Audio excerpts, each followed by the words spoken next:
Ladies and gentlemen, picture the frozen fields of Belgium in December 1944. The Battle of the Bulge is raging, the largest and bloodiest battle fought by American forces during World War II.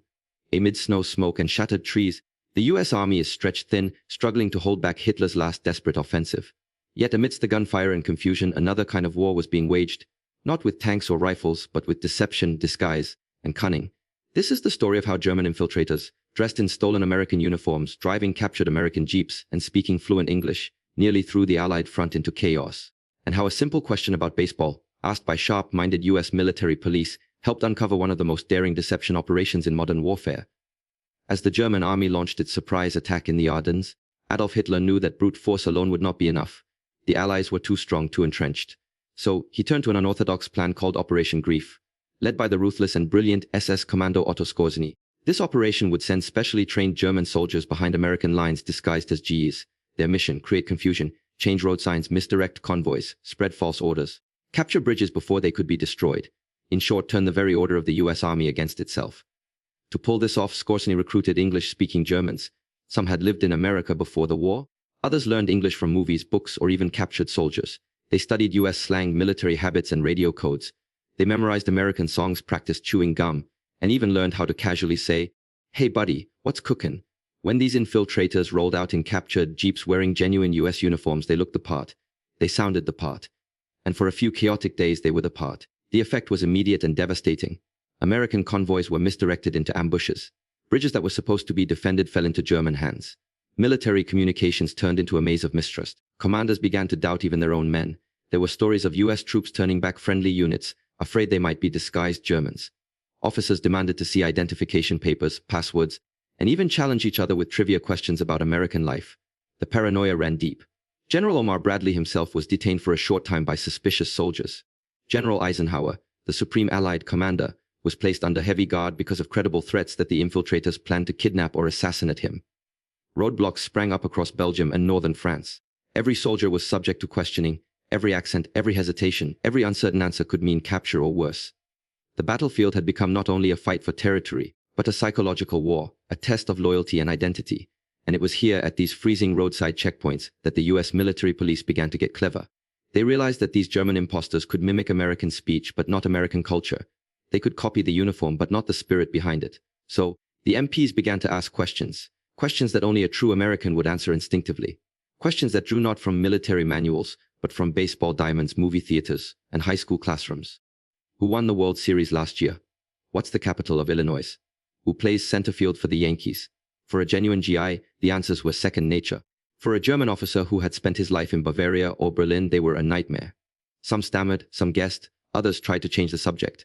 And just like that, the facade cracked. One famous account tells of a German posing as an American lieutenant, confidently driving through a checkpoint until an MP casually asked, "Who's Mickey Mouse's girlfriend?" The soldier hesitated. Too long. A real American would have said Minnie, without a thought. He was arrested on the spot. Slowly, methodically, the US military police began to expose the infiltrators. The more they uncovered, the deeper the panic had run. Dozens of Germans were captured and several were executed as spies. Skorzeny's plan, brilliant in theory, began to unravel under the weight of American resilience and intuition. But the chaos he unleashed lingered. It took weeks before the Allies could fully restore trust in their ranks. The suspicion and confusion had slowed troop movements and communications at a critical point in the Battle of the Bulge. And for that, Operation Grief, though ultimately a failure, had achieved part of its purpose. Yet what remains most striking about this episode is not just the deception, but the revelation of what truly defines identity in war. The German infiltrators had every physical marker of being American: the uniform, the weapons, the vehicles, even the swagger. But what they lacked was the spirit, the lived experience of American life, the shared memory of baseball games on summer nights, of jokes and songs and small cultural touchstones that bind a people together. It wasn't superior firepower or military discipline that uncovered them. It was the heartbeat of a nation. It was a soldier's instinct, a cultural code invisible to the enemy, but known to every farm boy from Kansas, every dock worker from Brooklyn, every factory hand from Detroit. This story reminds us that war is not only fought on the battlefield. It is fought in the mind, in the realm of identity, memory, and belonging. The Germans could counterfeit the outer image of the American soldier, but not his heart. They could steal the flag on his shoulder, but not the meaning behind it. And in that moment, when a simple question about baseball helped reveal a spy, it became clear that what unites a nation is not its uniform, but its shared story. So today, as we remember the Battle of the Bulge and the brave men who fought through that winter of fear and deception, we also honor those unsung heroes, the military police officers who trusted their wits as much as their weapons. Men who knew that a question about the Yankees or Mickey Mouse could save lives. Men who proved that even in the fog of war, truth has its own language. The German infiltrators caused chaos. They sowed confusion and doubt. But in the end, it was the quiet confidence of ordinary American soldiers, their humor, their culture, their unshakable sense of who they were, that defeated deception.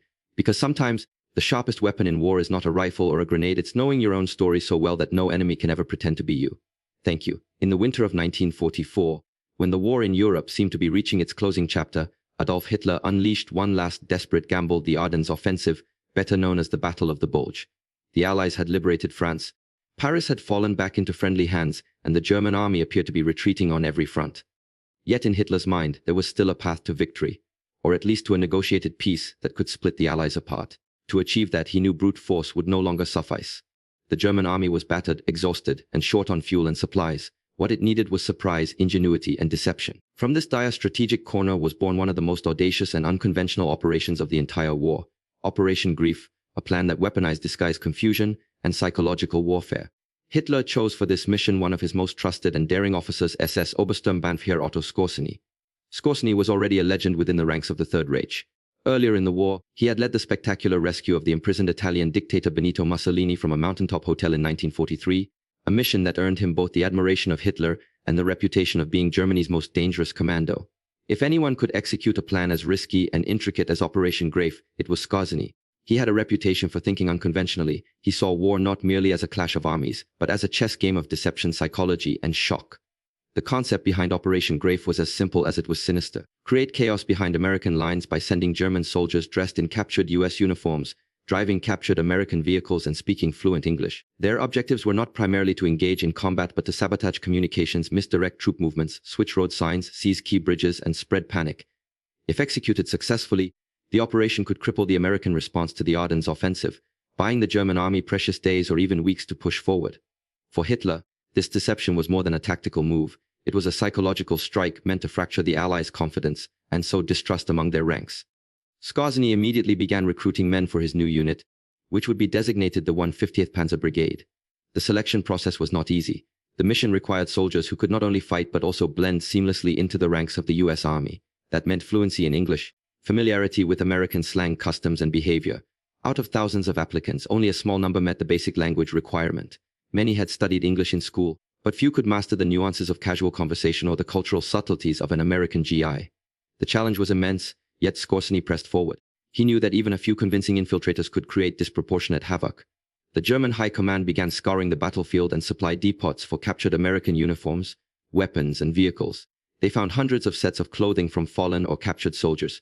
They even repainted German vehicles to resemble American jeeps and armored cars. Workshops buzzed with activity as mechanics and tailors worked around the clock to make the disguises believable. The soldiers trained extensively on American drills: how to salute correctly, how to wear helmets and gear, how to chew gum, smoke cigarettes, and use the right expressions. They practiced saying things like buddy, jeep, and okay until it came naturally. Some even memorized names of US towns, baseball teams, and movie stars to sound authentic if questioned. They were schooled in US military insignia so they could recognize the ranks and act accordingly. As December approached, Skorzeny's men were ready, or as ready as they could be for a mission that almost guaranteed capture or death. The operation began alongside the main German offensive on December 16, 1944. The infiltrators, dressed as US soldiers, slipped through the fog and snow, moving behind enemy lines in captured jeeps. Their success depended on the element of surprise and the general confusion of the battlefield. The timing could not have been better. The suddenness of the German attack had thrown Allied communications into disarray. Amid the winter storm, front lines were blurred, and the roads clogged with troops, vehicles, and refugees. In that chaos, Skorzeny's disguised teams found the perfect cover. Almost immediately, their work began to bear fruit. Using falsified identification and fluent English, they set up roadblocks, gave false orders, and redirected traffic. Some deliberately sent entire American units down the wrong roads, causing delays in reinforcements reaching the front. Others switched road signs so that advancing US tanks found themselves moving toward enemy territory. In several instances, infiltrators managed to cut telephone lines, disrupt supply convoys, and even capture small bridges before retreating. The psychological damage far outweighed the actual physical destruction. Rumors spread quickly through the ranks that the Germans had American spies everywhere, that no one could be trusted, and that even officers giving orders might be imposters. This psychological warfare achieved precisely what Skorzeny had intended. It shattered trust within the Allied command structure. soldiers began to question each other's identities. Patrols hesitated at checkpoints. Entire units were delayed because officers demanded extra verification before moving. General Omar Bradley, one of the most senior U.S. commanders, was reportedly detained for questioning by his own men because of fears that German agents were impersonating officers. Even General Dwight D. Eisenhower, the Supreme Allied commander, was placed under heightened security after intelligence suggested that Scorsini's commandos planned to assassinate or kidnap him in Paris. Allied headquarters went into partial lockdown, and Eisenhower's movements were restricted for several days. Such measures may seem excessive, but they underscore how deeply Operation Grave had penetrated the Allied sense of security. While Scorsini's unit was small, only a few dozen actual infiltrators managed to get behind enemy lines. The idea of disguised enemies multiplied their effect 100-fold. Every unexplained incident, every misdirected convoy, every rumor of sabotage was attributed to them. The fear of invisible infiltrators disrupted operations far more effectively than any single act of sabotage could have. In this way, deception itself became a weapon of war, a psychological instrument that amplified confusion, slowed decision-making, and eroded confidence. For days, the Allies struggled to determine how many infiltrators were at large. Military police units established strict checkpoints across Belgium, France, and Luxembourg. Every soldier passing through had to answer questions, show identification, and sometimes recite details about American life, questions designed to trap imposters. The atmosphere was one of suspicion and anxiety. There were reports of American soldiers shooting at each other by mistake, convinced the other party was a disguised enemy. In one tragic instance, a soldier hesitated to open fire on an approaching jeep, thinking it was friendly. It turned out to be one of Scorsini's teams, and the hesitation cost lives. The fog of war had thickened into paranoia. However, deception as a weapon has its limits. Despite early success in spreading confusion, Operation Grave suffered from the same logistical problems that plagued the rest of the German army at that stage of the war. The infiltrators lacked sufficient English-speaking personnel, and their supply of authentic American uniforms and vehicles was small. Moreover, once the Allies realized what was happening, the element of surprise was lost. The military police adapted quickly, devising clever cultural tests, asking about baseball teams, state capitals, and movie stars that no amount of language training could prepare the Germans for. As one MP remarked later, "You can fake an accent, but you can't fake a childhood." In total, fewer than 50 of Scorsini's men made it far enough behind the lines to carry out missions, and most were captured within days. Many were executed as spies under the Geneva Conventions, since fighting in the uniform of the enemy was considered a capital offense. Yet despite its small scale, Operation Grave left an indelible mark on the psychology of the Allied forces. It demonstrated how a well-planned deception could momentarily paralyze a vastly superior enemy. Even after the infiltrators were captured, the fear of their presence lingered for weeks, influencing command decisions and slowing the Allied advance. In this sense, the operation succeeded far beyond its material results. It exploited the human mind as the true battlefield. What makes this story so compelling is how it illustrates the dual nature of deception in warfare. On one hand, it is a tool of immense power, a way to amplify limited resources, to turn the enemy's own order and discipline against them. On the other hand, it carries moral and practical risks. Once deception becomes widespread, it corrodes trust not only between enemies but within one's own ranks. The Allies' experience in the Ardennes showed how easily suspicion could spread, how quickly soldiers could begin doubting their comrades. In this sense, Operation Grave succeeded in creating not just temporary confusion, but a deeper psychological disruption, a reminder that in modern warfare, the line between friend and foe can be frighteningly thin. The story also reveals the extraordinary lengths to which nations will go when cornered. Germany, facing inevitable defeat, invested manpower and precious resources in an operation that relied more on cunning than strength. For Hitler, it was a symbolic gesture, a final attempt to reclaim the strategic initiative through audacity and imagination. For Scorsini, it was an experiment in modern warfare, one that blended espionage, commando tactics, and psychological manipulation. Though ultimately unsuccessful in altering the outcome of the Battle of the Bulge, it anticipated the kinds of unconventional warfare and intelligence operations that would define much of the Cold War that followed. Disinformation, infiltration, and the use of disguise as a tactical advantage would become standard elements of global conflict. Deception has always been a shadow companion to military power. From the wooden horse at Troy to the fake armies and inflatable tanks used by the Allies before D-Day, history is filled with examples of how illusion can triumph where force fails. Operation Grave stands as one of the most daring examples of this principle in action. It showed that even in an age dominated by tanks, planes, and artillery, a well-crafted lie could still shake an empire's foundations. It proved that warfare is not only a contest of weapons but of minds. And perhaps the greatest lesson of all is that deception's power lies not merely in its ability to mislead, but in its capacity to make people doubt what they know to be true. For a few tense days in December 1944, thousands of Allied soldiers found themselves asking, "Who can I trust?" That question, more than any bullet or bomb, was Scorsini's real weapon. In the bitter cold of the Ardennes forest during December 1944, as the Battle of the Bulge raged on, The front lines of war were no longer drawn by trenches or tanks alone. They ran through the hearts and minds of soldiers. The Germans had launched their last great offensive, and in the midst of the chaos came a new kind of warfare, one that tested not just the strength of armies but the very essence of identity. The Allied soldiers, especially the Americans, found themselves confronting enemies who looked and sounded exactly like them. These were German infiltrators, expertly disguised as US GIs, who had been trained to blend into the ranks, to move undetected through checkpoints, and to spread confusion among the troops. Their existence created a deep sense of paranoia across the battlefield. In such an atmosphere, uniforms, passwords, and even fluent English were no longer enough to prove loyalty.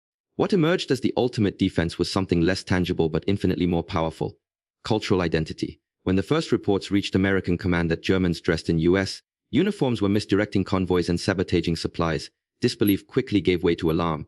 The idea that the enemy could infiltrate the very heart of the American lines was terrifying. Soldiers began to question everyone: officers, comrades, and even friends. A man's accent, his way of walking, or the way he tied his shoelaces could be grounds for suspicion. The battlefield became a theater of uncertainty, and the most dangerous weapon was doubt itself. Out of necessity, the US military police had to devise a method of separating the real from the fake. They realized quickly that documents could be forged, passwords could be learned, and even mannerisms could be imitated. What could not be imitated, however, was the lived experience of being American. The MPs began to test this idea by asking seemingly ordinary questions, questions that no spy could study for, no manual could prepare for, and no briefing could anticipate. They asked soldiers about baseball teams, state capitals, movie stars, and hometown trivia. These were questions that came from the rhythm of American life, from shared culture rather than formal education. To someone raised in the United States, the answers were instinctive. To an infiltrator who had learned English in a classroom or from captured soldiers, they were traps set with invisible tripwires. A wrong answer, a moment's hesitation, or even the wrong tone of voice could betray a man. One of the most famous questions asked during this time was, who won the World Series last year? For an American GI, the answer came instantly: the St. Louis Cardinals. Baseball was more than just a sport. It was woven into the cultural fabric of American life. A soldier from Kansas or New York didn't have to think twice about it.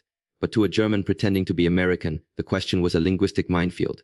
Even if he knew the team names, he might not know how to pronounce them properly or recall the emotional connection Americans had to the game. The same went for questions about movie stars or comic characters. Who's Mickey Mouse's girlfriend? Was one of the simplest and most devastatingly effective questions asked.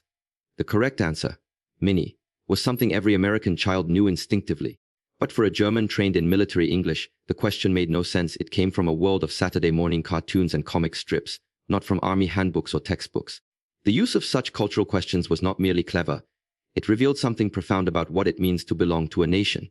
The Germans had tried to counterfeit the outward signs of American identity: the uniform, the vehicles, the slang.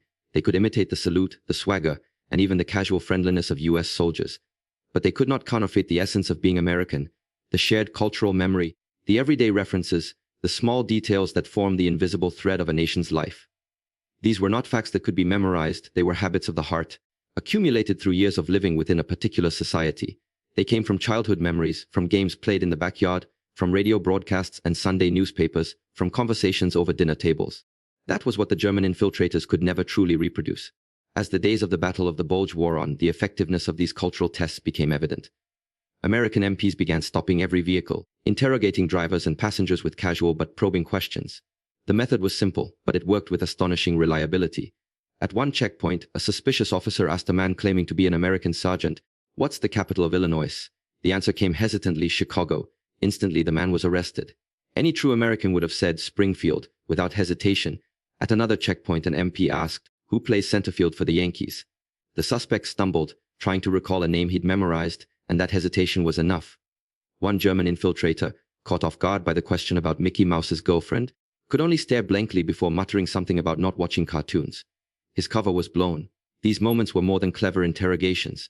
They were symbolic. They showed that American identity, even in the midst of war, was rooted in something deeper than military discipline or uniformity. It was grounded in a shared cultural language, a way of seeing and talking about the world that was uniquely American: the US.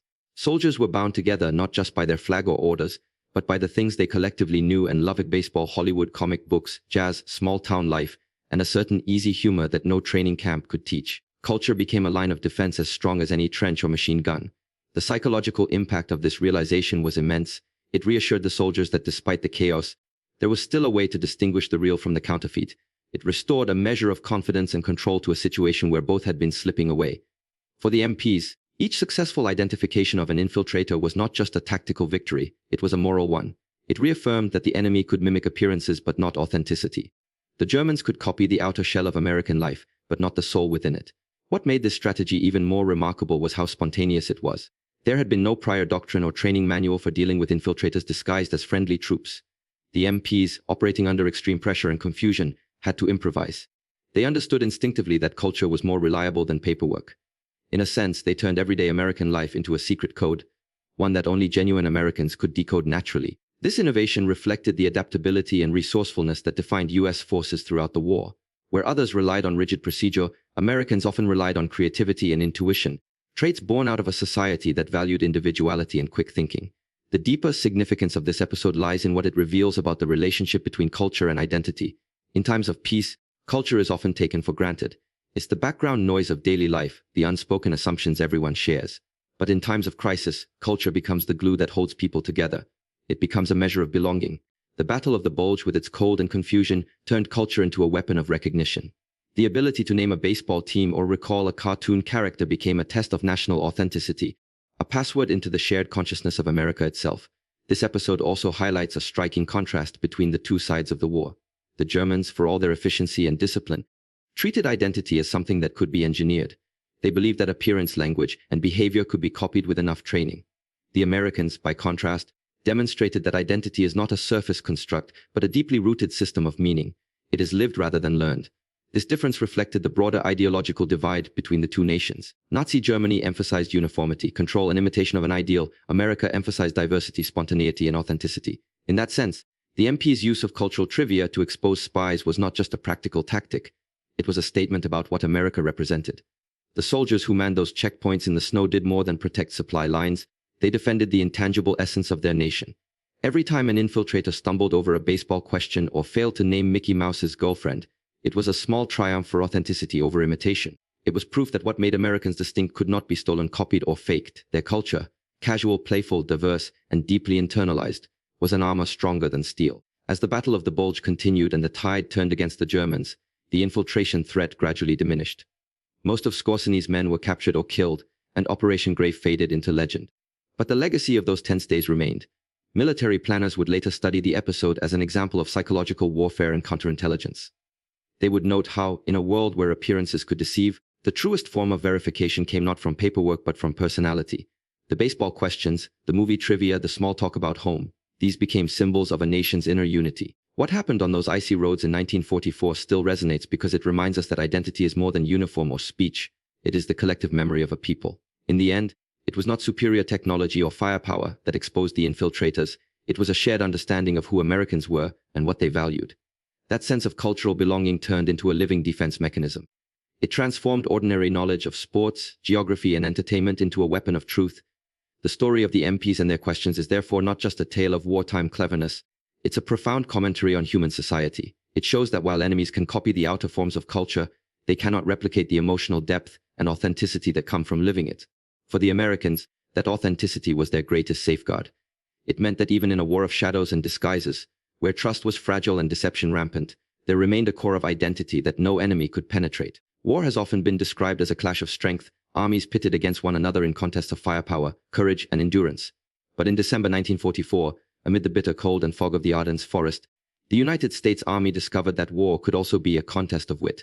The Battle of the Bulge, Hitler's last desperate offensive of the Second World War, became more than a physical struggle for territory. It evolved into a psychological battlefield, where victory depended not just on the might of tanks or artillery, but on the clarity of mind and alertness of the men who fought. When German infiltrators disguised as American soldiers began operating behind Allied lines, the power of awareness and intelligence became the most vital weapon of all. The infiltration operation, known as Operation Grave, was the brainchild of Otto Skorsenny, a man already famous for his daring rescue of Benito Mussolini. His plan was audacious and sinister: train German commandos to speak English, dress them in captured American uniforms, and send them behind Allied lines to sow confusion. They would change road signs, give false orders, misdirect reinforcements, sabotage supply routes, and disrupt communication networks. If successful, this plan could cripple the American response to the German offensive and extend the war. It was deception at its most sophisticated, an attempt to weaponize confusion itself. When news spread that Germans dressed as American soldiers were moving freely behind Allied lines, it ignited a wave of suspicion that swept across the front. Soldiers began questioning everyone they met. Identification papers were checked repeatedly, passwords changed hourly, and patrols set up roadblocks on every major route. The battlefield had become an environment where even a friendly face could hide an enemy. In this climate, the American soldiers learned to depend on more than just orders. They had to think, to observe, to question, and to trust their instincts. The US military police, responsible for maintaining order and security, found themselves at the center of this chaos. Their task was daunting. They had to identify infiltrators who looked exactly like American GIs, drove American jeeps, and spoke English convincingly enough to pass casual inspection.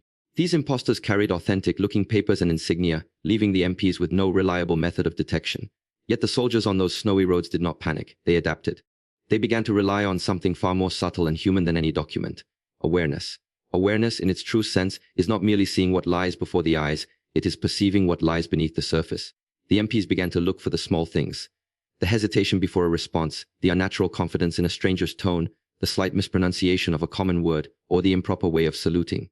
They noticed that some supposed American soldiers used expressions that didn't quite sound right, or they failed to understand slang that any real GI would know.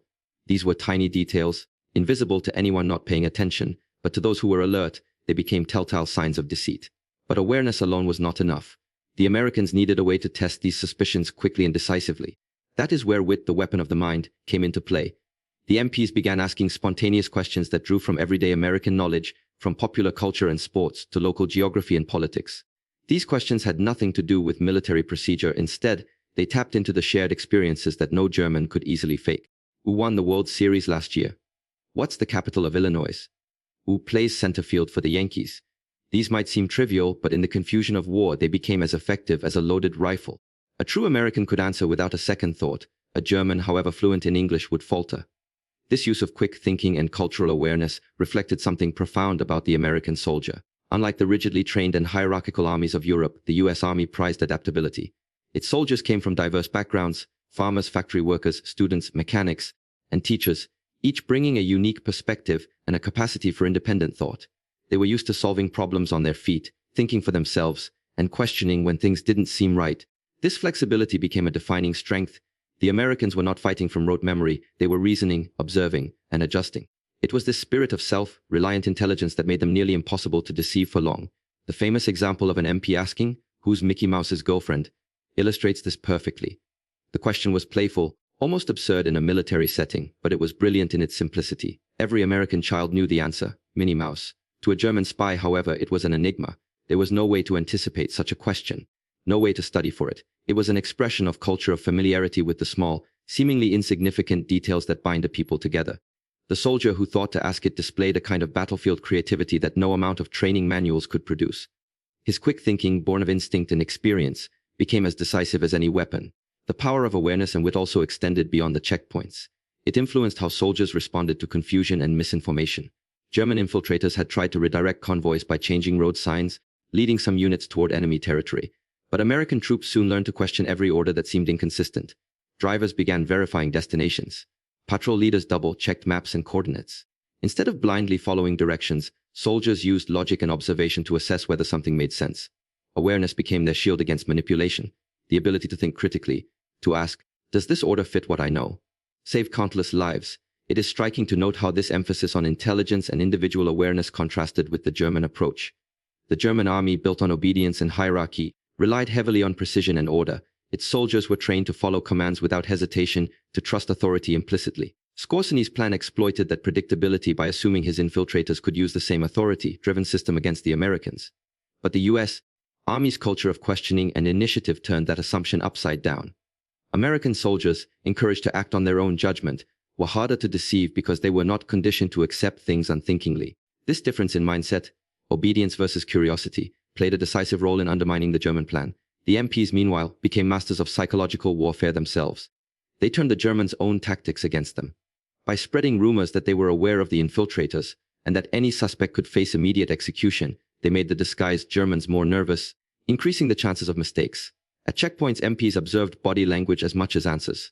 A confident liar might pass with words but not with eyes. Fear, hesitation, or overcompensation often gave them away. The Americans understood that warfare was not just about weapons. It was about people, behavior, and psychology. As more infiltrators were captured, the MPs grew bolder and more inventive. They began asking region-specific questions. What's the capital of your home state? What team does Joe DiMaggio play for? What's the nickname of the University of Michigan's football team? Each question added a layer of cultural depth that no spy could easily replicate. The interrogations became less about facts and more about feeling. A real American's answers came with emotion, rhythm, and familiarity. A fake's answers were mechanical, cautious, and too careful. In this way, awareness and wit evolved into an art form, an invisible battle of intelligence between those who sought to deceive and those determined to expose them.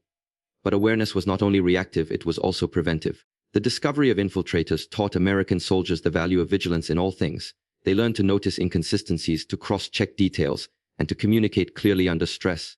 Awareness became ingrained in their conduct. They realized that survival depended as much on perception as on bravery. This lesson would influence the US military long after the war ended. The ability to think critically under pressure became a hallmark of American military training, reflecting the lessons learned in those icy forests where a moment's doubt could mean disaster. The impact of this mental sharpness went beyond military success. It reinforced a sense of confidence among the troops. Once the infiltrators were exposed and the threat understood, the soldiers began to feel a renewed sense of control. They recognized that the enemy's greatest weapon, confusion, could be neutralized by intelligence and composure. In a war where technology and machinery often overshadowed the human element, it was reassuring to realize that the human mind remained the most powerful tool of all. In retrospect, the story of the American MPs during Operation Grafe stands as a powerful reminder that awareness and wit are not luxuries in warfare. They are necessities. The soldiers who manned those checkpoints were not scholars or detectives. They were ordinary men thrust into extraordinary circumstances. Yet through observation, quick thinking, and presence of mind, they turned an impossible situation into a manageable one. They demonstrated that even in a world of deceit, the ability to reason and to see beyond appearances can make the difference between defeat and victory. The German infiltrators, for all their training, never understood that deception works best against those who are unaware. Against alert and questioning minds, its power fades. The Americans' greatest advantage was not superior intelligence, gathering equipment, or secret codes. It was their ability to think on their feet, to improvise, to adapt. Awareness turned ordinary soldiers into guardians of truth. Wit turned everyday knowledge into a weapon. Ultimately, the episode serves as a lesson far beyond the battlefield. It reminds us that awareness and intelligence are the first lines of defense in any form of conflict, whether on the front lines of war or in the everyday battles of life. The soldiers of the Battle of the Bulge showed that courage is not only about facing danger, but also about perceiving it clearly and responding with clarity of mind. Awareness sharpens instinct. Wit turns uncertainty into opportunity. In those freezing December nights, surrounded by deception, the Americans proved that even when the enemy wears your uniform, speaks your language, and drives your vehicles, the truth can still prevail if you are smart enough to see it.